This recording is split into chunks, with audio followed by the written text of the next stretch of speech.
In this video, we're going to study a very important limit, and that's the limit as x goes to 0 of sine x over x. And spoiler alert, it turns out that it equals 1.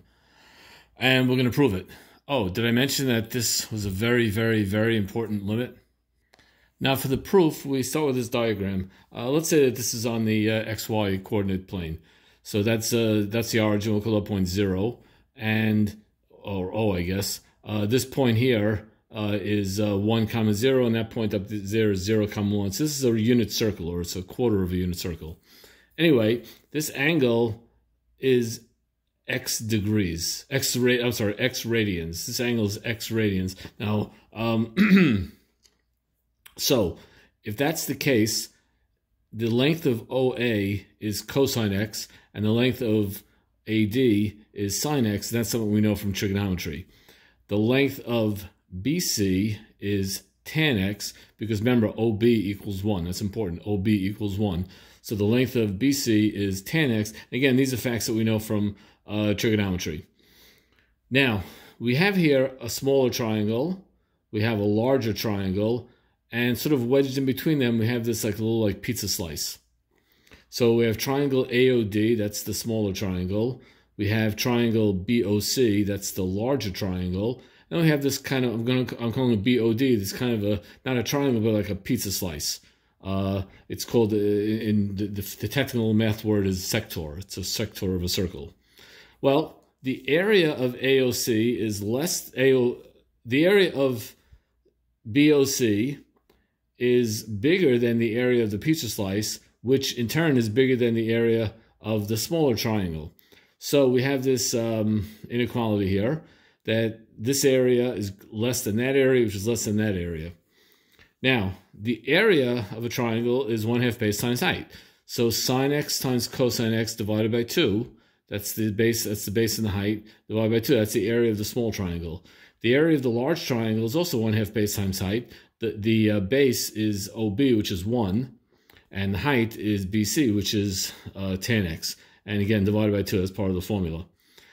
The area of a sector circle is r squared theta over 2. R is the radius, but the radius in this case is just 1. Theta is, we're calling it x, and pow, there we go. Now, I'm going to have this inequality. I'm going to multiply everything on both sides by 2 over sine x. And what that's going to give us is this guy right here. This becomes cosine x, that becomes x over sine x, and this becomes 1 over cosine x. Why is it 1 over cosine x? Because tangent is sine over cosine, and when I divide by sine, and so forth, that's what does it. Anyway, now, the limit of, as x goes to 0 of cosine x, is equal to 1, and the limit as x goes to 0 of 1 over cosine x equals 1, and x over sine x, if you notice, is sort of wedged in between them.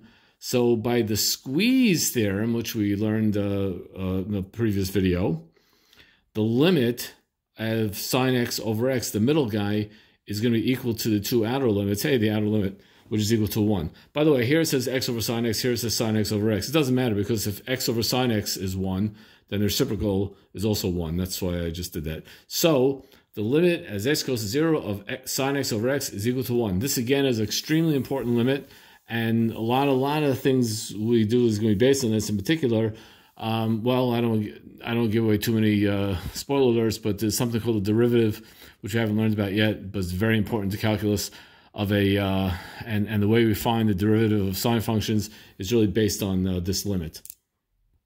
Meanwhile, I want to look at another very important limit, and that's the limit as x goes to 0 of 1 minus cosine x over x. And again, notice this is one of these cases where the top is going to 0 and the bottom is also going to 0, and so it's not so clear what's going to happen when x is 0, or as x approaches 0. Obviously, when x equals 0, it's undefined, but I'm talking about when x approaches 0. That's the whole beauty of limits.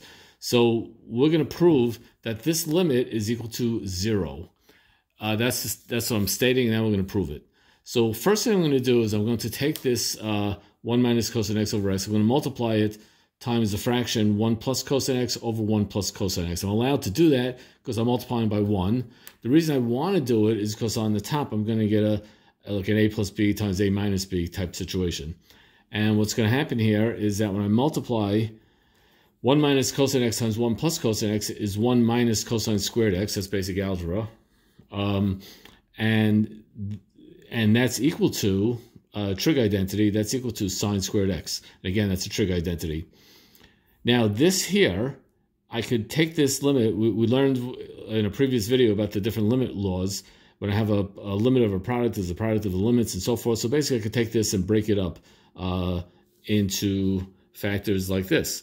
So sine squared x over x times 1 plus cosine x is equal to sine x over x. I'm taking one of the sine x's here and the x times sine x over 1 plus cosine x. Well, sine x over x is just 1, the limit I should say. Sine x over 1 plus cosine x, well, for there, I just plug in x equals 0, and I get 0 over 1 plus 1, which is just 0. And pow, we're done. Yay, we've proven it. Now, the last case I want to look at today is the limit as x goes to 0 of the sine of ax over bx. A and b are just constants. So it could be like the sine of 4x over 7x or something like that. Anyway, this equals, just by multiplication, if I'm multiplying the top by a over b and I'm multiplying the bottom by a over b, so this is equal to that. And now I am just redistributing a little bit. I'm canceling the b down there with the b up there. I'm taking the a over b, pulling it out of the giant fraction. So I have sine ax over ax. And this is really basically, if ax is equal to theta, this is sine theta over theta. So this limit here, this whole thing just becomes 1. And therefore, the final answer is a over b. So I have the sine ax over bx is just equal to a over b.